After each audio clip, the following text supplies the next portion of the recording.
Chennai ಕ್ರೀಡಾಂಗಣದಲ್ಲಿಂದು royal Challengers Bengaluru ಮತ್ತು Chennai super Kings ತಂಡಗಳು ಮುಖಾಮುಖಿಯಾಗುತ್ತಿವೆ.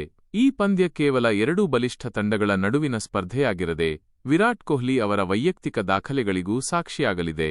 King Kohli ಎಂದೇ ಖ್ಯಾತರಾಗಿರುವ ವಿರಾಟ್ ಈ ಪಂದ್ಯದಲ್ಲಿ ಹಲವು ಮಹತ್ವದ ಮೈಲಿಗಲ್ಲುಗಳನ್ನು ತಲುಪುವ ಹೊಸ್ತಿಲಲ್ಲಿದ್ದಾರೆ.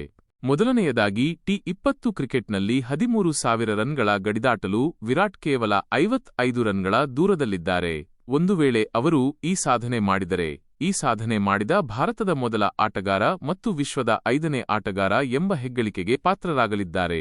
Chris Gayle, Alex Hales, Kieron Pollard ಮತ್ತು ಶೋಯಬ್ ಮಲಿಕ್ ಈ ಪಟ್ಟಿಯಲ್ಲಿ ವಿರಾಟ್ಗಿಂತ ಮುಂದಿದ್ದಾರೆ. ಇನ್ನು ಐಪಿಎಲ್ ಇತಿಹಾಸದಲ್ಲಿ ಚೆನ್ನೈ ಸೂಪರ್ ಕಿಂಗ್ಸ್ ವಿರುದ್ಧ ಅತಿ ಹೆಚ್ಚು ರನ್ ಗಳಿಸಿದ ಆಟಗಾರ ಎಂಬ ದಾಖಲೆಯನ್ನು ತಮ್ಮ ಹೆಸರಿಗೆ ಬರೆದುಕೊಳ್ಳಲು ವಿರಾಟ್ ಕೇವಲ 5 ರನ್ಗಳ ಅಗತ್ಯವಿದೆ. ಸದ್ಯಕ್ಕೆ ಈ ದಾಖಲೆ ಶಿಖರ್ ಧವನ್ ಅವರ ಹೆಸರಿನಲ್ಲಿದೆ, 1057 ರನ್. ವಿರಾಟ್ ಈಗಾಗಲೇ ಸಿಎಸ್ಕೆ ವಿರುದ್ಧ 1053 ರನ್ ಗಳಿಸಿದ್ದಾರೆ. ಚೆನ್ನೈ ಅಂಗಳದಲ್ಲಿ ಒಂದು ಉತ್ತಮ ಇನ್ನಿಂಗ್ಸ್ ಆಡಿದರೆ ಈ ದಾಖಲೆ ವಿರಾಟ್ ಪಾಲಾಗಲಿದೆ.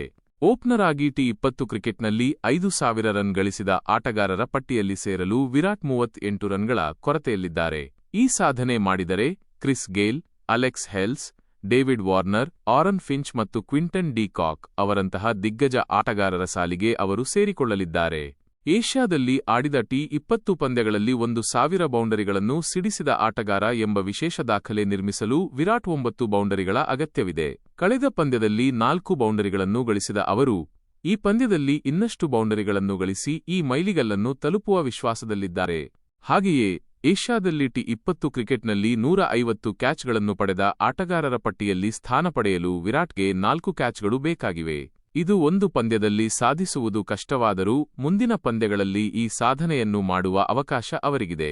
ಚೆನ್ನೈ ಕ್ರೀಡಾಂಗಣದಲ್ಲಿ ವಿರಾಟ್ ಕೊಹ್ಲಿ ಅವರ ಹಿಂದಿನ ದಾಖಲೆಗಳು ಅಷ್ಟೇನೂ ಉತ್ತಮವಾಗಿಲ್ಲ. ಆದರೆ ಈ ಬಾರಿ ಅವರು ಹೊಸ ಹುಮ್ಮಸ್ಸಿನಿಂದ ಕಣಕ್ಕಿಳಿಯುವ ನಿರೀಕ್ಷೆಯಿದೆ. ಮೊದಲ ಪಂದ್ಯದಲ್ಲಿ ಗಳಿಸಿದ ಅರ್ಧಶತಕ ಅವರ ಆತ್ಮವಿಶ್ವಾಸವನ್ನು ಹೆಚ್ಚಿಸಿದೆ. ಈ ಪಂದ್ಯದಲ್ಲಿ ದಾಖಲೆಗಳ ಮೇಲೆ ಕಣ್ಣಿಟ್ಟಿರುವ ವಿರಾಟ್ ಕೊಹ್ಲಿ ಯಾವ ರೀತಿಯ ಪ್ರದರ್ಶನ ನೀಡುತ್ತಾರೆ ಎಂಬುದನ್ನು ಕಾದು ನೋಡಬೇಕಿದೆ. ಅವರ ಅಭಿಮಾನಿಗಳು